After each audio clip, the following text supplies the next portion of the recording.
ஆண்டவரும் இரட்சகருமாகிய இயேசு கிறிஸ்துவினுடைய திருநாமத்திலே நான் உங்களை வாழ்த்துவதிலே மிகவும் மகிழ்ச்சி அடைகிறேன்.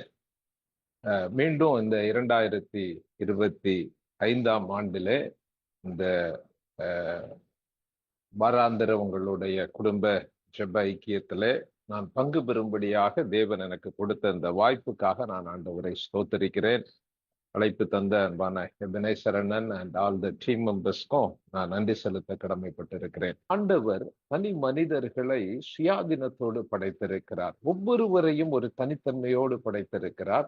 ஒவ்வொருவருக்கும் சுயாதீன சிந்தனையை அவர் கொடுத்திருக்கிறார். ஆகையால் தான் வேத புஸ்தகத்திலே ஆண்டவருடைய பிள்ளைகளாக நீங்களும் நானும் எல்லாவற்றையும் பகுத்தறிகின்ற ஒரு மக்களாக நாம் வாழ வேண்டும் என்று சொல்லி வேதம் நமக்கு கற்பிக்கிறது. நாம் வாழுகின்ற தமிழ் மாநிலம் இந்தியாவிலேயே பகுத்தறிவு பெற்ற ஒரு மாநிலமாக, அல்லது எல்லாவற்றையும் சிந்தித்து ஆய்ந்து முடிவெடுத்து செய்கிற மக்களை கொண்ட ஒரு மாநிலமாக அறியப்படுகிறது. எனவேதான் இன்றைக்கு இந்த மாநிலத்தில பெருமளவிலே மதவாதிகளினாலே வெற்றி பெற முடியவில்லை என்பதையும் நாம் அறிந்திருக்கிறோம். தமிழகத்திற்கு அது ஒரு சிறப்பு பெருமை, பகுத்தறிவு மாநிலம் என்று சொல்லப்படுவது உண்டு.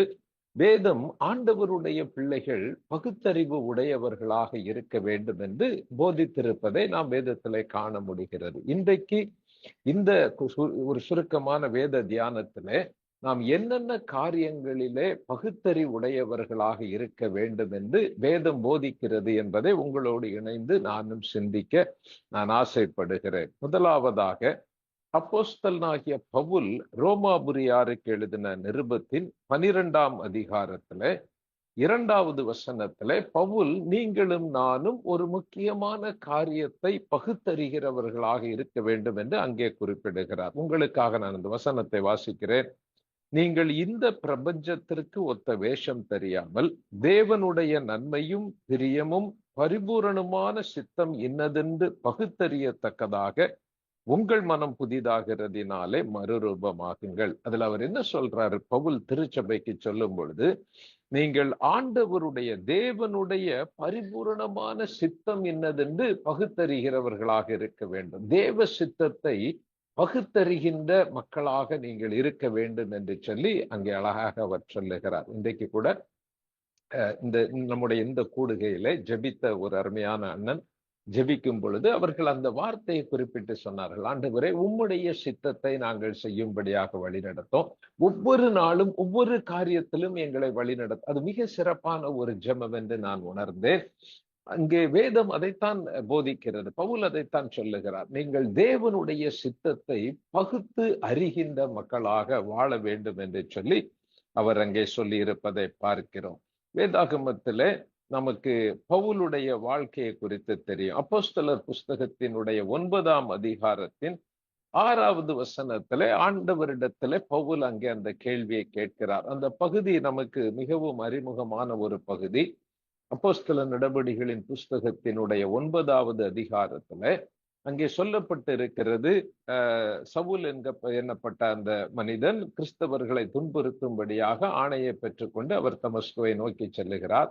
திடீரென்று வானத்தில் இருந்து சடிதியாய் ஒரு ஒளி அவர் மேல் பிரகாசிக்கிறது. கீழே விழுகிறார். அப்ப அவர் முதலாவதாக அங்கே ஆண்டவரிடத்துல ஒரு கேள்வியை கேட்கிறார். ஆண்டவரே, நீர் யார் என்று ஒரு கேள்வியை அவர் அங்கே கேட்கிறார். தன்னுடைய வாழ்க்கையிலே ஒரு அசாதாரணமான ஒரு சூழ்நிலை, ஒரு கடினமான சூழ்நிலை வரும் பொழுது அவர் அங்கே கடவுளை அறிந்து கொள்ளுவதற்கு முற்படுகிறார். ஆண்டவரே, நீர் யார் என்று கேட்கிறார். ஆண்டவர் தம்மை வெளிப்படுத்துகிறார். தம்மை தேடுகிறவர்களுக்கு தம்மை வெளிப்படுத்துகிற ஆண்டவர் நம்முடைய ஆண்டவர். முள்ளில் உதைப்பது உனக்கு கடினமாம், நீ துன்பப்படுத்துகிற இயேசு நானே என்று சொல்லி இயேசு கிறிஸ்து தம்மை அவருக்கு வெளிப்படுத்துகிறார். அடுத்த கேள்வி 6வது வசனத்தில் அவர் உடனடியாக கேட்கிற கேள்வி என்ன? ஆண்டவரே, நான் என்ன செய்ய சித்தமாயிருக்கிறீர்? அது மிக சிறப்பான ஒரு கேள்வி. ஆண்டவராகிய இயேசு கிறிஸ்துவை அவர் அறிந்து கொண்டவுடனே, அவரை அவர் ஏற்றுக்கொண்டவுடனே முதலாவதாக அவர் கேட்கிறார், ஆண்டவரே, நான் என்ன செய்ய சித்தமாயிருக்கிறீர்? இது ஒரு அற்புதமான ஒரு கேள்வி. நம் ஆண்டவருடைய பிள்ளைகளாக நாம் ஒவ்வொருவரும் நம்முடைய வாழ்வின் எல்லா சூழ்நிலைகளிலும், எல்லா நேரங்களிலும், எல்லா நிலைகளிலும் நாம் ஆண்டவருடைய சித்தத்தை எல்லாவற்றிலும் அறிந்து அதன்படி நடக்க முற்படுகிறவர்களாக நாம் காண அழைக்கப்படுகிறோம். அப்போஸ்தலனாகிய பவுல் கொலேசியருக்கு கடிதம் எழுதும் பொழுது அவர் இதை குறித்து சொல்லுகிறார். 1ஆம் அதிகாரத்தினுடைய 9வது வசனத்துல அந்த புதிய திருச்சபை விசுவாசிகளுக்கு அவர் கடிதம் எழுதும் பொழுது, நாங்கள் உங்களுக்காக ஜெபிக்கிறோம். எதற்காக ஜெபிக்கிறோம் என்று சொல்லும்போது அவர் சொல்றாரு, நீங்கள் ஆண்டவருடைய சித்தத்தை அறிகிற அறிவினால் நிரப்பப்படுவதற்காக நான் ஜெபிக்கிறேன் அப்படின்னு சொல்றார். நமக்கு நன்றாக தெரியும், பவுல் கொலேசி பட்டணத்திற்கு அவர் செல்லவில்லை. எப்பாபிராஸ் என்று கொலேசி பட்டணத்துல ஒரு திருச்சபையை அங்கு ஸ்தாபித்து விட்டு மீண்டும் பவுலிடத்துல வந்து அந்த திருச்சபையினுடைய காரியங்களை அவர் பகிர்ந்து கொள்ளுகிறார். அதை கேட்ட பவுல் அவர்களுக்கு உடனடியாக ஒரு நிருபத்தை எழுதுகிறார். அந்த நிருபத்தை எழுதும் பொழுது அவர் சொல்லுகிறார், ஆண்டவராகி இயேசு கிறிஸ்துவை ஏற்றுக்கொண்ட நீங்கள் ஏற்றுக்கொண்டதை கேட்ட நாள் முதல் கொண்டு உங்களுக்காக தேவனை துதிக்கிறோம், இடைவிடாமல் உங்களுக்காக ஜெபிக்கிறோம். எதற்காக ஜெபிக்கிறோம்? நீங்கள் ஆண்டவருடைய சித்தத்தை அறிகிற அறிவினாலே நிரப்பப்பட வேண்டும். இது எத்தனை முக்கியமானது பிரியமானவர்களே. தேவ சித்தத்தை அறிந்து நாம் அதன்படி நடக்க நாம் அழைக்கப்பட்டு இருக்கிறோம். அநேக வேளையிலே கிறிஸ்தவ மார்க்க ஜீவியத்துல நீங்களும் நானும் காலங்கள் நம்முடைய வாழ்க்கையில கடந்து செல்லும் பொழுது அநேக காரியங்கள் நமக்கு பழக்கமாகி விடுகிறது. அது ஊழியமாக இருக்கட்டும், அது ஆவிக்குரிய காரியங்களாக இருக்கட்டும், நம்முடைய தனிப்பட்ட வாழ்வு, குடும்ப வாழ்வு, நம்முடைய எதிர்காலத்திற்கு அடுத்த திட்டங்கள், அனுபவங்களை சார்ந்து நாம் செயல்பட்டு விட நாம் முற்படுகிறோம். அநேக வேளையில நம்முடைய புரிந்து கொள்ளுதல், நம்முடைய அனுபவம், பிறருடைய ஆலோசனைகள், இவைகளை சார்ந்து நாம் வாழ அல்லது செயல்பட நாம் முனைப்பு காட்டுகிறோம். ஆனால் அவைகளிலே ஆண்டவருடைய சித்தம் என்ன என்பதை அறிய நாம் அழைக்கப்படுகிறோம். இயேசு கிறிஸ்துவும் கூட மத்தேயு எழுதின சுவிசேஷம் 12ஆம் அதிகாரத்தின் 46 50 வசனங்களை வாசித்து பாருங்கள். அறையிலே அங்கு அநேகரோடு அவர் பேசிக் கொண்டிருக்கிறார். சீஷர் ஒருவர் வந்து சொல்றார், உம்முடைய தாயாரும் சகோதரரும் உம்மை காணும்படியாக பேசும்படியாக வெளியே காத்து கொண்டிருக்கிறார். இயேசு சொல்றாரு, என் பிதாவின் சித்தத்தின்படி செய்கிறவனே என்னுடைய தாயும் எனக்கு சகோதரனும் சகோதரியுமாயிருக்கிறார் என்று அங்கே இயேசு சொல்லுவதை பார்க்கிறோம். எனக்கு அருமையானவர்களே, இயேசு கிறிஸ்து அதை மட்டுமல்ல, நீங்க லூக்கா எழுதின சுவிசேஷத்தினுடைய 22ஆம் அதிகாரத்தின் 42வது வசனத்தை வாசித்து பார்த்தீங்கன்னா, கெத்செமனே தோட்டத்திலே சிலுவை மரணத்திற்கு முன்பாக இயேசு கிறிஸ்து ஜெபிக்கும் பொழுது அவர் கடந்து செல்ல வேண்டிய அந்த கடினமான அந்த சூழ்நிலையை அவர் நினைவு கூர்ந்து பிதாவினிடத்துல ஜெபிக்கிறார். பிதாவே, இந்த பாத்திரம் என்னை விட்டு நீங்க கூடுமானால் அது நீங்கும்படி செய்யும், ஆனாலும் என்னுடைய சித்தத்தின்படி இல்ல, உம்முடைய சித்தத்தின்படி ஆக கடவுது.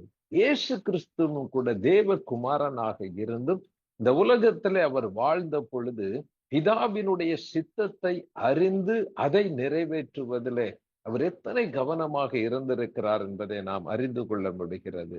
தேவ சித்தத்திற்கு நாம் விரோதமாக சென்று விடாதபடிக்கு, அதை அறியாது வாழ்ந்து விடாதபடிக்கு தேவன் இந்த மாலையிலே நம்மை காத்து கொள்ளுவாராக. அது மிகவும் ஒரு அபாயகரமானது. நான் சில வேளைகளிலே அந்த மத்தேயு எழுதின சுவிசேஷம் 7ஆம் அதிகாரம் 21, 22, 23 வசனங்களை வாசிக்கும் பொழுது நான் இப்படி நினைத்து பார்ப்பேன். ஒருவேளை நாம் இந்த உலகத்தை விட்டு கடந்து தேவ ராஜ்யத்திற்கு செல்லும் பொழுது இயேசு கிறிஸ்து வாசல் அருகே அங்கே நின்று கொண்டிருப்பதை நான் அப்படி கற்பனை பண்ணி பார்ப்பது உண்டு.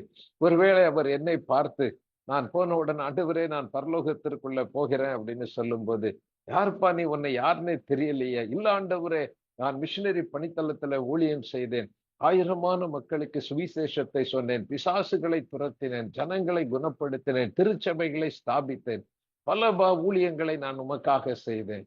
இல்லப்பா, உன்னை யாருன்னே தெரியல, கொஞ்சம் ஓரமா நில்லுப்பா, இன்னும் மற்றவங்க எல்லாம் போறதுக்கு வழி விடு அப்படின்னு சொன்ன அந்த வார்த்தை நமக்கு எத்தனை ஒரு துக்ககரமானதாக, ஏமாற்றமானதாக, ஒரு துரதிர்ஷ்டவசமானதாக இருக்கும் பாருங்க. அததான் இயேசு அங்கே சொல்லுகிறார். அநேகர நாளிலே வந்து, ஆண்டவரே உம்முடைய நாமத்திலே நாங்கள் அதை செய்யும், உம்முடைய நாமத்திலே இதை செய்தோம், உம்முடைய நாமத்திலே நாங்கள் இப்படி செய்தோம் என்பார்கள். அவர்களை பார்த்து நான் உங்களை அறியேன் என்று சொல்லி விடுவேன். உங்களுக்கு தெரியாது, என் பிதாவினுடைய சித்தத்தின்படி செய்கிறவனே அல்லாமல் வேறு ஒருவனும் கடவுளுடைய ராஜ்யத்துல பிரவேசிக்க முடியாது என்று இயேசு அங்கே சொல்லுவதை பார்த்து எனக்கு அருமையானது. ஆண்டவருடைய சித்தத்தை அறிந்து அதன்படி நடப்பது என்பது கிறிஸ்தவ வாழ்க்கையிலே, கிறிஸ்தவ ஜீவியத்திலே மிகவும் முக்கியமான ஒரு காரியம் என்பதை நாம் மறந்து போய்விடவே கூடாது. அப்படி நாம் ஆண்டவரிடத்தில் அவருடைய சித்தத்தை அறிந்து நாம் அதற்காக காத்திருந்து ஜெபித்து வேத வசனங்களின் அடிப்படையிலே அவருடைய ஆலோசனையின் அடிப்படையில் அதை நிறைவேற்றும் பொழுது அதிலே ஆண்டவர் நமக்கு நன்மைகளையும் ஆசீர்வாதங்களையும் தருகிறார் என்பதிலே சந்தேகமே கிடையாது. இரண்டாவதாக வேத புஸ்தகத்திலே நாம் பகுத்தறிய வேண்டிய இன்னொரு காரியத்தை குறித்து பவுல் கொரிந்தியருக்கு நிருபம் எழுதும் பொழுது 1 கொரிந்தியரின் 12ஆம் அதிகாரத்திலே அவர் அங்கே அழகாக சொல்லுகிறார். அந்த அதிகாரம் நமக்கு அதிகமாக நாம் அறிந்திருக்கின்ற ஒரு அதிகாரம். ஆவிக்குரிய வரங்களை குறித்து அப்போஸ்தலனாகிய பவுல் திருச்சபைக்கு அங்கே அழகாக அதுல எழுதியிருக்கிறார். அவர் சொல்லும்போது 1வது வசனத்துல சொல்றார், சகோதரரே, ஆவிக்குரிய வரங்களை குறித்து நீங்கள் அறியாதிருக்க மனதில்லை. 4, 5, 6ல சொல்றாரு, வரங்களிலே வித்தியாசம் உண்டு, ஆனால் ஆவியானவர் ஒருவரே. ஊழியங்களிலே வித்தியாசம் உண்டு, கர்த்தர் ஒருவரே. கிரியைகளிலே வித்தியாசம் உண்டு, எல்லாவற்றையும் நடப்பிக்கிறவர் ஒருவரே. ஆவியானவருடைய வரங்கள் நமக்குள்ளாக எப்படி கிரியை செய்கிறது என்பதை அவர் அழகாக விளக்குகிறார். 7வது வசனத்துல சொல்றாரு, ஆவியினுடைய அனுக்கிரகம் அவனவனுடைய பிரயோஜனத்திற்கென்று அளிக்கப்பட்டிருக்கிறது. 11வது வசனத்துல சொல்றாரு, இவைகளையெல்லாம் அந்த ஒரே ஆவியானவர் நடப்பித்து தமது சித்தத்தின்படி அவனவனுக்கு பகிர்ந்து கொடுக்கிறார். நம்முடைய சித்தத்தின்படி அல்ல, நம்முடைய விருப்பத்தின்படி அல்ல, நம்முடைய வேண்டுதலின்படி அல்ல, அவருடைய சித்தத்தின்படி நம்முடைய பிரயோஜனத்திற்காக அவருக்கு சித்தமானபடி ஒவ்வொருவருக்கும் ஆவிக்குரிய வரங்களை பகிர்ந்து கொடுக்கிறார் என்று சொல்லுகிறார். அதில் அநேக வரங்கள் பட்டியலிடப்பட்டிருக்கிறது. கிட்டத்தட்ட 9 ஆவிக்குரிய வரங்களை மட்டும், முக்கியமான வரங்களை பவுல் அங்கே பட்டியலிட்டு இருக்கிறார். கடைசி காலத்திலே வாழுகின்ற நமக்கு தேவைப்படுகின்ற ஒரு முக்கியமான ஒரு ஆவிக்குரிய ஒரு வரம் அங்கே சொல்லப்பட்டிருக்கிறது. 10வது வசனத்துல மத்திய பகுதியில வேறு ஒருவனுக்கு ஆவிகளை பகுத்தறிதலும் என்று சொல்லப்பட்டிருக்கிறது. எனக்கு ஆவிக்குரிய வரங்கள் வேண்டும் என்று வாஞ்சிப்பேனானால் இந்த ஒரு முக்கியமான வரம், ஆவிக்குரிய ஆவிகளை பகுத்தறிகிற இந்த வரம் கடைசி கால கிறிஸ்தவர்களுக்கு மிகவும் தேவைப்படுகின்ற ஒரு வரம் என்பதை நாம் அறிந்து கொள்ள முடியும். காரணம், கடைசி காலங்களிலே தேவ பிள்ளைகள் ஏராளமாய் வஞ்சிக்கப்படுவார்கள் என்று வேதத்திலே சொல்லப்பட்டு இருக்கிறது. யோவான் தன்னுடைய 1வது நிருபத்தினுடைய 4ஆம் அதிகாரத்திலே அவர் மிக தெளிவாக அதை குறித்து அவர் சொல்லுகிறார். 1 யோவான் 4ஆம் அதிகாரம், நான் அதை உங்களுக்காக வாசிக்கிறேன். பிரியமானவர்களே, அதனுடைய பின்பகுதியில் எப்படி சொல்றாரு, நீங்கள் எல்லா ஆவிகளையும் நம்பாமல் அந்த ஆவிகள் தேவனால் உண்டானவைகளோ என்று சோதித்தறியுங்கள் என்று சொல்லி அங்கே அவர் அழகாக சொல்லுகிறார். நீங்க எல்லா ஆவிகளையும் நம்ப வேண்டாம், அவைகள் தேவனாலே உண்டாயிருக்கிறதா என்று சோதித்தறிய வேண்டாம். அப்ப ஆவிகளை பகுத்தறிகின்ற ஒரு வரம், அந்த பகுத்தறிகிற தன்மை நமக்குள்ளாக இருக்க வேண்டும். இயேசு கிறிஸ்து கூட உலகத்தின் கடைசி கால சம்பவங்களை குறித்து சொல்லும் பொழுது லூக்கா எழுதின சுவிசேஷத்தின் 21ஆம் அதிகாரத்துல அந்த 8வது வசனத்துல சொல்றாரு, நீங்கள் வஞ்சிக்கப்படாதபடிக்கு நீங்கள் எச்சரிக்கையாக இருக்க வேண்டும் என்று சொல்லி அவர் அங்கே சொல்லுகிறார். தீமோத்தேயுவுக்கு பவுல் எழுதும் பொழுது 1 தீமோத்தேயு 4ஆம் அதிகாரத்தின் 1வது வசனத்துல அவர் சொல்றாரு, கடைசி காலங்களிலே அநேகர் இப்படி வஞ்சிக்கிற ஆவிகளினாலே வஞ்சிக்கப்பட்டு விசுவாசத்தை விட்டே வலுவி போவார்கள் என்று சொல்லி அங்கே சொல்லப்பட்டிருக்கிறது. இயேசு கிறிஸ்து மத்தேயு 24:24 பதிவு செய்யப்பட்டிருக்கிறபடி இயேசு அங்கே சொல்லுகிறார், கூடுமானால் தெரிந்து கொள்ளப்பட்டவர்களும் வஞ்சிக்கப்படத்தக்கதாக பெரிய அடையாளங்கள், பெரிய அற்புதங்கள், சின்ன அடையாளங்கள் கிடையாது, பெரிய அடையாளங்கள், சின்ன அற்புதம் கிடையாது, பெரிய அற்புதங்கள் நடைபெறும்.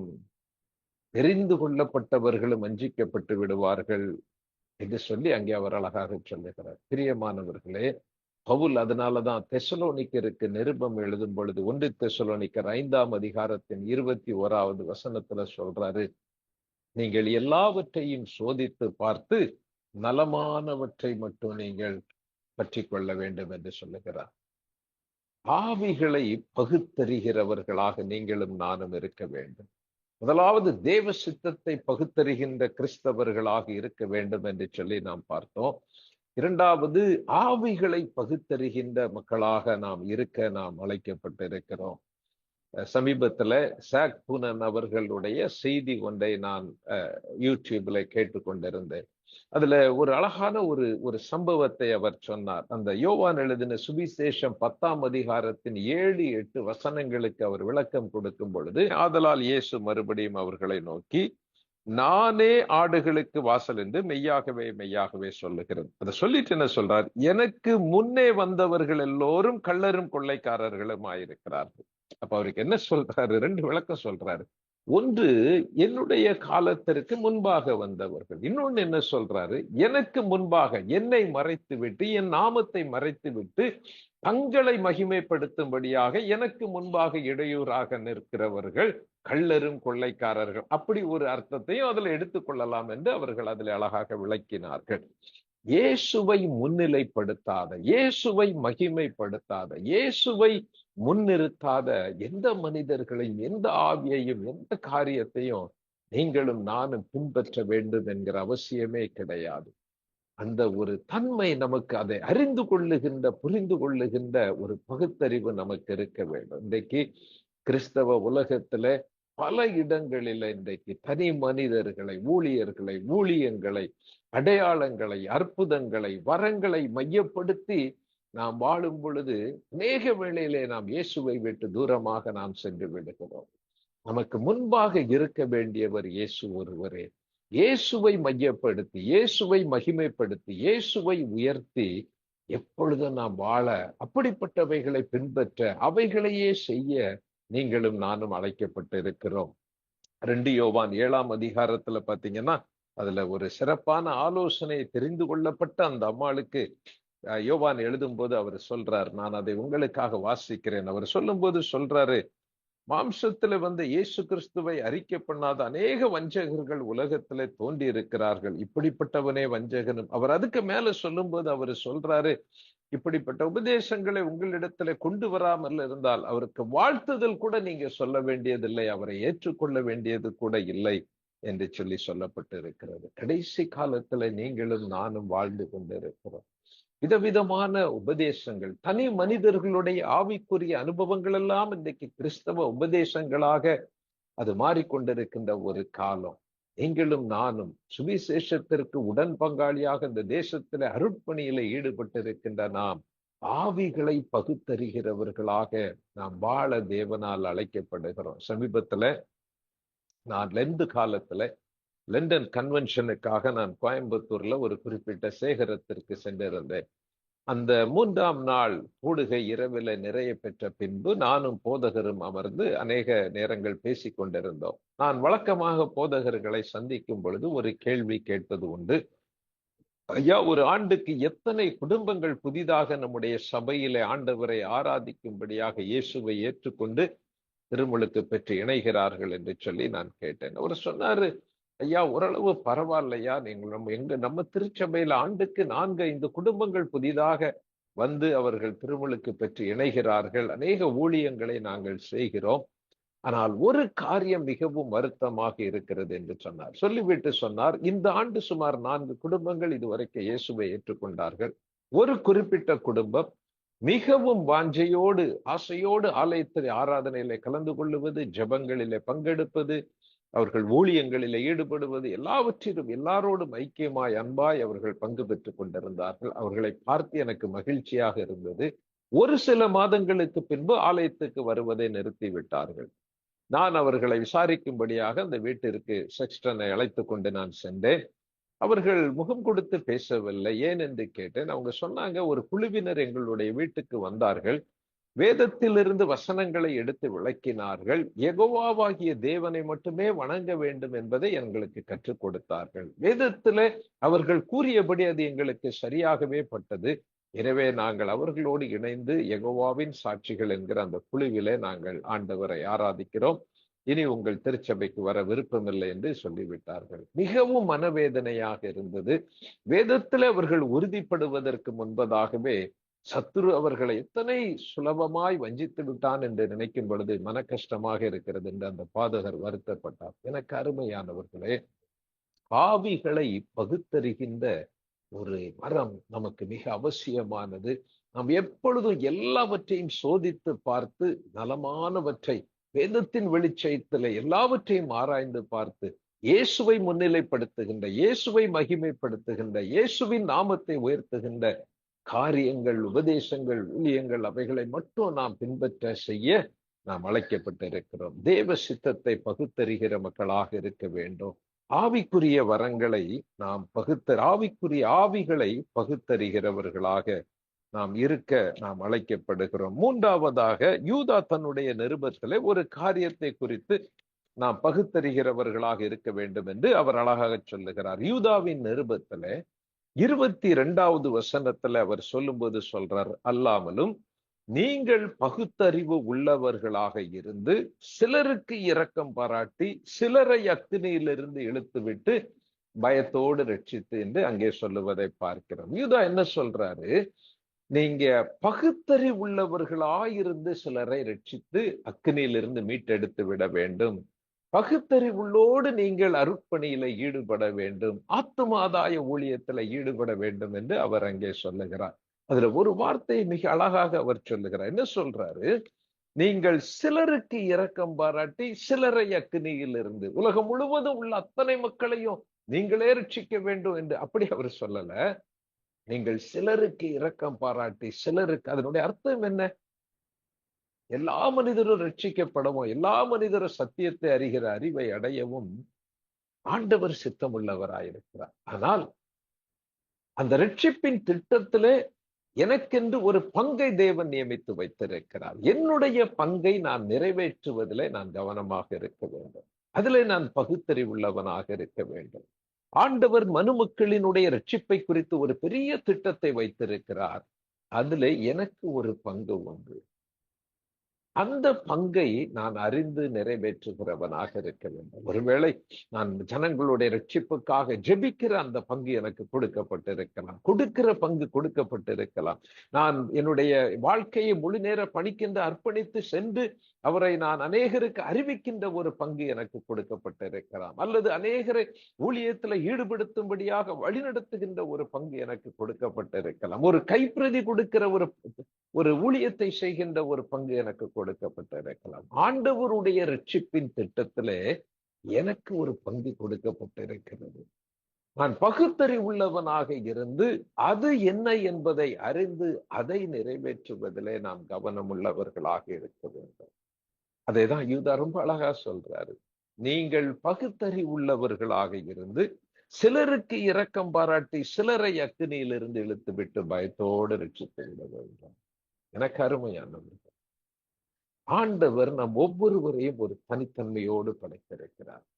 ஒவ்வொருவருக்கும் ஒரு தனித்தன்மையோடு கூடிய கிருபாவரங்களை அவர் தந்திருக்கிறார். நம் ஒவ்வொருவரை குறித்து தேவன் ஒரு திட்டத்தை வைத்திருக்கிறார். அவருடைய அருட்பணியிலே இந்த உலகத்திலே மனுமக்கள் மத்தியிலே அவர் நிறைவேற்றுகின்ற அந்த மீட்பின் திட்டத்திலே நமக்கு ஒரு பங்கு கொடுக்கப்பட்டிருக்கிறது. அந்த பங்கு என்ன என்பதை நாம் பகுத்தறிந்து அதை நிறைவேற்றும் பொழுது அது நமக்கு மகிமையானதாக இருக்கும் என்பதில் எந்த சந்தேகமும் கிடையாது. அதான் யூதா ரொம்ப சொல்றார். ஆண்டவருடைய அந்த ரட்சிப்பின் திட்டத்திலே நம்முடைய பங்கை நாம் பகுத்தறிகிறவர்களாக இருக்க வேண்டும். தேவன் என்னை கொண்டு என்ன செய்ய விரும்புகிறார், என்னை இப்படிப்பட்ட ஒரு காலத்திலே என்னை அவர் வாழும்படியாக இந்த உலகத்திலே வைத்திருப்பதனுடைய நோக்கம் என்ன, அவர் எனக்கு தந்திருக்கின்ற இந்த வாழ்வின் சூழ்நிலைகளை அவர் எதற்காக எனக்கு அவர் தந்திருக்கிறார், தேவன் என்னை கொண்டு அவர் செய்ய விரும்புகின்ற காரியம் என்ன. ஆண்டவரே, என்னுடைய பங்கை நிறைவேற்ற எனக்கு கிருபை தாரும். ஆண்டவருடைய சமூகத்துல நாம் காத்திருந்து ஜெபித்து அதை பகுத்தறிந்து நாம் அதை நிறைவேற்றுவோம் என்று சொன்னா அதை விட ஒரு மகிமையான வாழ்வு நமக்கு வேற எதுவும் இருக்க முடியாது. இந்த உலக வாழ்க்கை மிகவும் குறுகினது. ஆண்டவர் நமக்கு கொடுத்திருக்கின்ற அந்த பங்கை நிறைவேற்றுவதிலே நாம் மிக கவனமாக வாழ அமைக்கப்படுகிறோம். ஒரு அருமையான மனிதனை குறித்து நான் சமீபத்திலே நான் வாசித்தேன். 1878 ஆண்டிலே அமெரிக்காவில் உள்ள ஒரு குறிப்பிட்ட மாகாணத்திலே சார்ல்ஸ் லூத்தர் என்கிற ஒரு அற்புதமான ஒரு மனிதன் வாழ்ந்து கொண்டிருந்தார். ஒரு வாலிபன், கிட்டத்தட்ட சுகவீனப்பட்டு 30 ஆண்டுகள் படுக்கையிலே வாழ்ந்த ஒரு வாலிபனுடைய கதையை அவர் தற்செயலாக அவர் கேட்கிறார். இந்த சார்ல்ஸ் லூத்தர் என்கிறவர் ஒரு பத்திரிகையாளர். அநேக கட்டுரைகள் எழுதுகிறவர், பிற்காலத்திலே போதகராகி அநேகரை கிறிஸ்துவண்டை வழிநடத்தி ஆண்டவருக்காக ஊழியத்தை செய்தவர். அவர் இன்னொருவர் மூலமாக ஒரு வாலிபனுடைய ஒரு அற்புதமான ஒரு சாட்சியை கேட்கிறார். என்ன சாட்சி அது? 30 ஆண்டுகள் ஒரு வாலிபன் படுக்கையிலே அவன் படுத்திருக்கிறான். அதன் பிறகு திடீரென்று ஒரு நாள் மருத்துவர்கள் சொல்லுகிறார்கள் அந்த மகனிடத்திலே, உன்னுடைய வாழ்நாள் சமீபத்து வந்து விட்டது, உன்னுடைய வாழ்நாள் முடிந்து விட்டது, இன்னும் சில நாட்களிலே நீ மரித்து போக போகிறாய். அந்த வாலிபனுக்கு மனதில் ஒரே கலக்கம். இயேசுவை குறித்து அவன் அந்த மரண படுக்கையிலே கேள்விப்படுகிறான். இயேசுவை சொந்த ரட்சகராக அவன் ஏற்றுக்கொள்ளுகிறான். வேதத்தை அவன் வாசிக்கிறான். சத்தியத்தை அவன் புரிந்து கொள்ளுகிறான். அவனுடைய மரண நேரம் சில வாரங்களுக்கு பிறகு நெருங்கி வருகிறது. அவனை சுற்றி ஏராளமான மனிதர்கள், போதகர்கள் உட்பட அங்கே கூடி வந்திருக்கிறார்கள். அவனுடைய கண்களிலே கண்ணீர் வடிந்து கொண்டிருக்கிறது. அப்போ அந்த வாலிபனிடத்துல சுற்றி நிற்கிறவர்கள் எல்லாம் கூறுகிறார், நீ ஒண்ணும் கவலைப்படாத, நித்திய ராஜ்யத்துல நீ ஆண்டவரோடு என்றென்றைக்கும் மகிழ்ச்சியாய் வாழப்போகிறார். இயேசுவை இப்பொழுது ஏற்றுக்கொண்டு அவருடைய பிள்ளையாக மாறி இருக்கிறார். அந்த வாலிபன் சொன்னானா, நான் மரிப்பதை குறித்து கவலைப்பட்டு அளவில்லை. இத்தனை ஒரு அற்புதமான இயேசுவை குறித்து நான் கேள்விப்பட்டேன், அவரை ஏற்றுக்கொண்டேன், அவருடைய பிள்ளையாக அவர் என்னை அவருடைய பிள்ளையாக இப்பொழுது மாற்றிவிட்டார். என்னுடைய ஒரே ஒரு வருத்தம், என் இயேசுவுக்காக நான் ஒன்றுமே செய்யவில்லையே, என் இயேசுவுக்காக நான் ஒரு ஆத்துமாவை கூட ஆதாயப்படுத்தவில்லையே, என் இயேசுவுக்காக நான் ஒரு காரியத்தை கூட இந்த உலகத்துல செய்யவில்லையே. அந்த ஒரு அங்கலாய்ப்போடு நான் கண்ணை மூடுகிறேன் என்று சொல்லி அவன் கண்ணை மூடி மறித்து போனான். அந்த மரணத்தை, அந்த செய்தியை கேள்விப்பட்ட சார்ல்ஸ் லூத்தருடைய இருதயம் நொறுங்குண்டது. அவர் ஜெப வேளையில தன்னுடைய படுக்கையின் அருகிலே முழங்கால் படியிட்டு கண்ணீரோடு செபிக்கிறார். ஆண்டவரே, நான் இத்தனை ஆண்டுகள் உம்முடைய பிள்ளையாக இந்த உலகத்துல பல பணிகளை செய்து கொண்டிருக்கிறேன். நான் உமக்காக ஒன்றுமே செய்யவில்லையே. அப்பந்தான் ஒரு பாடல் ஒன்றே அவர் எழுதினார். கரை ஏறி உமதண்டை நிற்கும் போது ரட்சகா, ஆத்மா ஒன்றும் ரட்சிக்காமல் வெட்கத்தோடு எப்படி வருவேன் என்று. உலகம் முழுவதும் இன்றைக்கு நாம் பாடுகின்ற அந்த பாடல், உடைந்த உள்ளத்தோடு, ஆத்தும வியாகுலத்தோடு, இந்த உலகத்துல என் இயேசுவுக்காக நான் ஒன்றுமே செய்யவில்லை என்கிற ஒரு ஏக்கத்தோடு மரித்து போன வாலிபனை நினைத்து பாடப்பட்ட ஒரு பாடல் எனக்கு அருமையானது. நாம் ஒவ்வொருவரை குறித்தும் ஆண்டவர் ஒரு திட்டம் வைத்திருக்கிறார். அவருடைய ரட்சிப்பின் திட்டத்திலே நாம் ஒவ்வொருவருக்கும் ஒரு பங்கை வைத்திருக்கிறார். அது என்ன என்பதை நாம் பகுத்தறிந்து அதை நிறைவேற்றுகிறவர்களாக வாழ தேவன் நம்மை அழைக்கிறார். 3 காரியங்களை குறித்து வேதம் நமக்கு போதிக்கிறது. ஒன்று, நாம் தேவனுடைய சித்தம் நம்முடைய வாழ்வின் ஒவ்வொரு காரியங்களிலே என்ன என்பதை அறிந்து பகுத்தறிந்து அதை நிறைவேற்ற நாம் அழைக்கப்பட்டிருக்கிறோம். ஆவிகளை பகுத்தறிகிறவர்களாக வாழ்ந்து இயேசுவை மட்டும் நாம் மகிமைப்படுத்த அழைக்கப்பட்டிருக்கிறோம். நம்முடைய வாழ்க்கையிலே ரட்சிப்பின் திட்டத்திலே நம்முடைய பங்கு என்ன என்பதை, தேவன் நமக்கு வைத்திருக்கிற பங்கு என்ன என்பதை பகுத்தறிந்து அதை நிறைவேற்ற நாம் அழைக்கப்பட்டிருக்கிறோம். ஒருவேளை நாம் ஐக்கியங்களிலே, கூடுகைகளிலே, ஒரு பெரிய சமூகத்திலே நாம் வாழ்ந்து கொண்டிருந்தாலும் நாம் பகுத்தறிவுடைய கிறிஸ்தவர்களாக நாம் வாழ வேண்டும். இன்னைக்கு இந்த உலகத்து மனிதர்கள் ஒரு மந்தை மனநிலை, ஒரு கிரவுடு மென்டாலிட்டி, ஹேர்டு மென்டாலிட்டி, அதன் அடிப்படையிலே தங்களை அறியாதபடிக்கு இன்றைக்கு அநேக துன்மார்க்கத்தையும் தீமையும் பாவத்தையும் செய்து கொண்டிருக்கிறார்கள். ஒரு வீணான ஒரு வாழ்க்கை இந்த உலகத்திலே அவர்கள் வாழ முற்படுகிறார்கள். ஆண்டவருடைய பிள்ளைகளாக நீங்களும் நானும் பகுத்தறிகிறவர்களாக, தேவ சித்தத்தை பகுத்தறிகிறவர்களாக, ஆவிகளை பகுத்தறிகிறவர்களாக, இறை திட்டத்திலே நம்முடைய பங்கை பகுத்தறிகிறவர்களாக வாழ்ந்து தேவனை மகிமைப்படுத்த நாம் அழைக்கப்படுகிறோம். அப்படிப்பட்ட உன்னதமான கிருபையை கூடி வந்திருக்கின்ற நாம் ஒவ்வொருவருக்கும் தந்து தேவன் நம்மை ஆசீர்வதித்து வழி நடத்துவாராக. ஆமென். ஆமென். God bless you all.